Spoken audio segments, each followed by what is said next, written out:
Good morning India. मैं हूं विकी और आप देख रहे हैं फास्ट 15। चलिए देखते हैं आज की फास्ट 15 खबरें क्या है। वर्धमान के मेघनाथ साहापल्ली इलाके में एक अध्यापक का खून से लथपथ शव बरामद किया गया। मृत अध्यापक का नाम मोहम्मद अख्तर हुसैन रहमान है। वो वर्धमान महिला कॉलेज में भूगोल के सहकारी अध्यापक के तौर पर काम करते थे। वह मेघनाथ साहापल्ली इलाके में भाड़े के घर पर रहता था।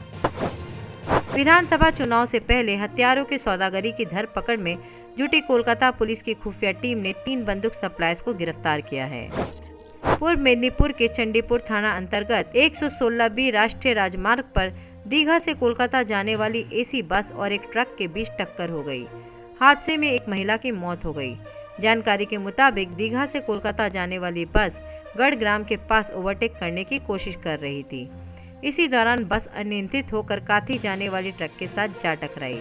घटना में दोनों गाड़ी के चालक सहित कई यात्री भी गंभीर रूप से घायल हो गए हैं। अजदुद्दीन ओवैसी के बंगाल दौरे के बाद अचानक सुर्खियों में आए फुरफुरा शरीफ के पीरजादा अब्बास सिद्दीकी ने सीटों की सौदेबाजी शुरू कर दी है। अब्बास सिद्दीकी ने कांग्रेस वाम मोर्चा के साथ गठबंधन के तहत पश्चिम बंगाल विधानसभा चुनाव 2021 लड़ने की इच्छा जताते हुए 44 सीटों की मांग की है। कोलकाता नगर निगम में साल 2020-21 के लिए आगामी 6 महीनों का 14 करोड़ घाटे की बजट पेश किया गया। इस बार के बजट में कुछ खासा बदलाव नहीं किया गया है। निगम के प्रशासक ने कहा कि वेबर स्कीम से यदि करों की अदायगी सही होती है तो घाटे की राशि काफी कम हो जाएगी। बंगाल में स्कूल कॉलेज खोलने को लेकर शिक्षा मंत्री पार्थो चैटर्जी ने उपचार्यों के साथ बैठक की। बैठक में तय हुआ कि प्राथमिक विद्यालय अभी नहीं खोले जाएंगे। 9वीं से 12वीं कक्षा तक स्कूल खोलने पर सरकार विचार कर रही है। সবাই জানে যে আগে যে আমরা সার্কুলার দিয়েছিলাম, বিজ্ঞপ্তি জারি করেছিলাম, তখনই উপাচার্যরা তারা সহমত পোষণ করে সকলেই একমত হয়ে জানিয়েছিলেন যে অড সেমিস্টারগুলো যা এখন চলছে তা অনলাইনে হবে। আজকেও তারা এই সিদ্ধান্ত নিয়েছেন যে অড সেমিস্টারগুলি কলেজ বিশ্ববিদ্যালয়ের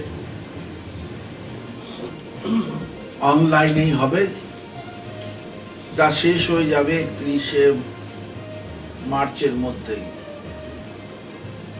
মার্চ মাসেই তা শেষ হবে।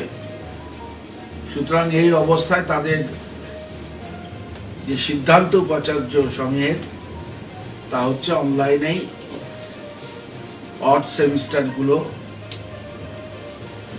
ফার্স্ট, থার্ড, ফিফথ, সেভেন্থ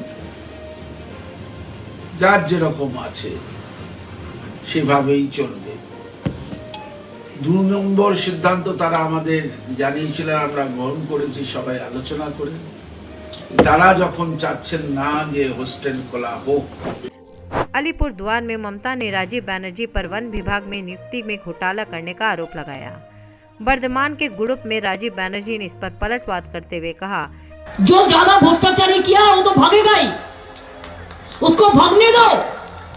वो मेरे को पता है कौन कौन क्या है, उसका लंपजम सब बंद हो जाएगा। विधानसभा का बाद देखेगा क्या बंगाल में तो खाली खाली है, कोई सीट में जीतने वाला नहीं है। थोड़ा थोड़ा सीट में जीतेगा सीपीएम कांग्रेस का। तृणमूल का सीट लेना इतना जल्दीबाजी का काम नहीं है।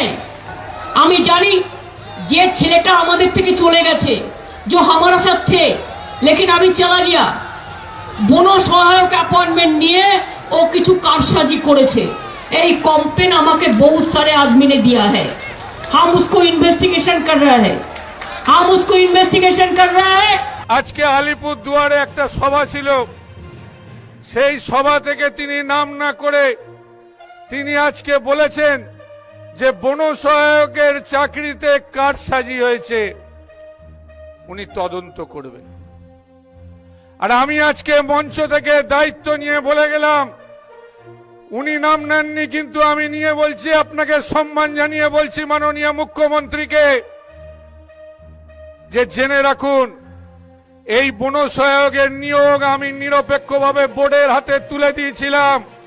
8ই অক্টোবর সকাল 10টার সময় আমি যখন আপনাকে মেসেজ করেছিলাম যে কোন বীরভূমের একজন বড় নেতা আমাকে ধমকি দিয়ে বলছে যে বনসহায়কের সব চাকরি তাকে দিতে হবে। আপনি তার পাল্টা ফোন করে আমায় বলেছিলেন যে কিছু পাইনি, সব জেলায় জেলায় তৃণমূলের নেতা কর্মীদের কিছু কিছু করে কোটা তুমি দিয়ে দাও। আজকে আমায় বলছেন কারসাজি করেছেন।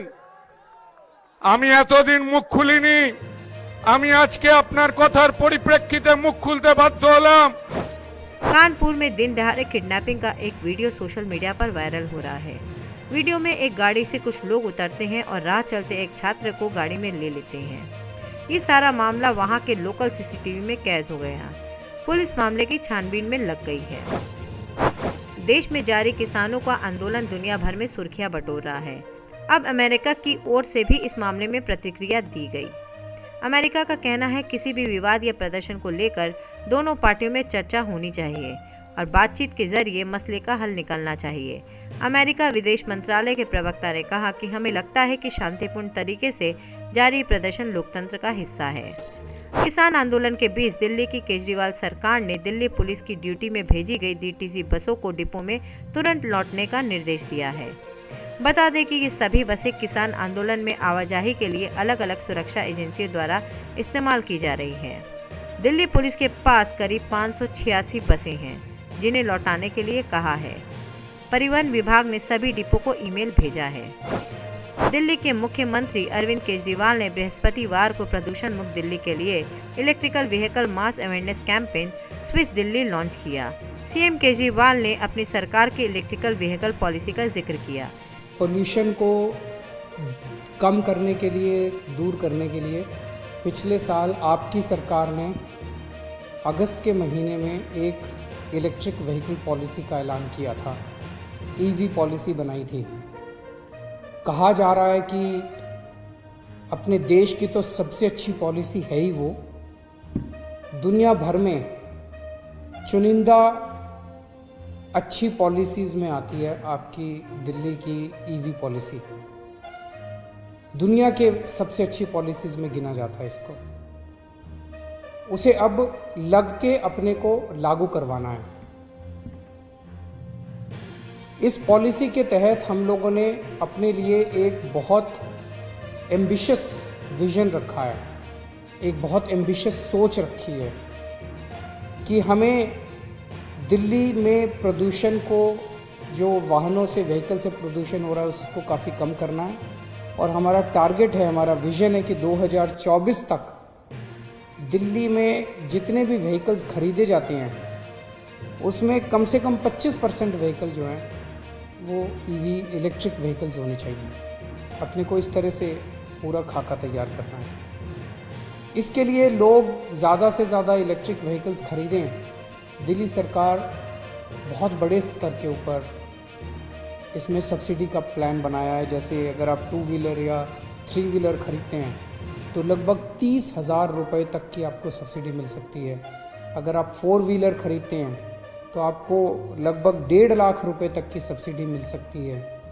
और ये सब्सिडी भी खरीदने के 3 दिन के अंदर सीधे आपके बैंक अकाउंट में आ जाती है। कर्नाटक के मंगलौर में एक प्राइवेट नर्सिंग कॉलेज में कोरोना का विस्फोट हुआ। नर्सिंग कॉलेज में एक साथ 40 छात्र कोरोना पॉजिटिव पाए गए, जिसके बाद कॉलेज प्रशासन में हड़कंप मच गया। ये सभी छात्र छात्राएं केरल से यहां पर पढ़ाई करने पहुंचे थे। कोरोना विस्फोट के बाद कॉलेज को सील कर दिया गया है। नोएडा में सेक्स रैकेट का भांडाफोड़ हुआ है। सेक्स रैकेट का गोरखधंधा सेक्टर 18 के मशहूर वेब मॉल में चल रहा था। स्पा सेंटर के आड़ में चल रही सेक्स रैकेट पर नोएडा पुलिस ने कार्रवाई की। पुलिस की टीम ने छापेमारी कर स्पा सेंटर से दर्जनों लड़के लड़कियों को हिरासत में लिया। सेक्टर 18 में एक वेब मॉल है जिसमें वहाँ स्पा सेंटर्स चल रही थी।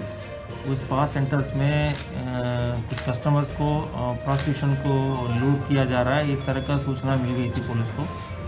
तो सूचना मिलने के बाद हम लोग डिकॉय कस्टमर्स कुछ लोगों को भेजे थे।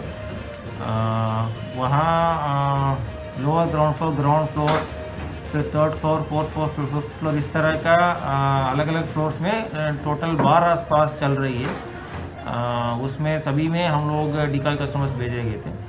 तो उसमें कुछ सेंटर्स में जो स्पा कार्ड में प्रोस्टिट्यूशन चल रही थी। तो उसमें जो सभी लोगों को आज हम लोग पकड़ के ले आके पूछताछ कर रहे हैं। इसमें जो टोटल जो 14 लड़कियां हैं, इन लोगों को हम लोग विक्टिम्स का मानते हुए इन लोगों को रिहैबिलिटेशन के लिए भेजा जा रहा है। और इसमें जो कस्टमर्स और जो स्पा संचालक है, इन लोगों को हम लोग इमोरल ट्रैफिकिंग प्रिवेंशन एक्ट में हम लोग इन लोगों को बुक करके आगे की विधिक कार्रवाई की जा रही है। और जो स्पास इस तरह चल रही है उसको सील करने के लिए हम लोग मजिस्ट्रेट को आगे पत्राचार भी कर रहे हैं। महाराष्ट्र के एक किसान ने ऐसी योजना शुरू की जिसे सुनकर आप हैरान रह जाएंगे। अकोला जिले के सांगवी महारी गांव में एक किसान ने गोट बैंक की शुरुआत की, जिससे किसानों के बीच इंटीग्रेटेड फार्मिंग को बढ़ावा मिल सके और किसान ज़्यादा से ज़्यादा लाभ पा सके। गोट बैंक ऑफ करखेदा की इस पहल को पूरे महाराष्ट्र में सराहा जा रहा है। पेट्रोल का भाव देश की राजधानी दिल्ली में फिर एक नई ऊंचाई पर पहुंच गया है। गुरुवार को तेल कंपनियों ने पेट्रोल डीजल के दाम में 35 पैसे प्रति लीटर की बढ़ोतरी कर दी है। इसी तरह एलपीजी सिलेंडर के दाम 25 रुपए बढ़ गए हैं। आज के लिए बस इतना ही। कल फिर मिलेंगे, तब तक के लिए नमस्कार।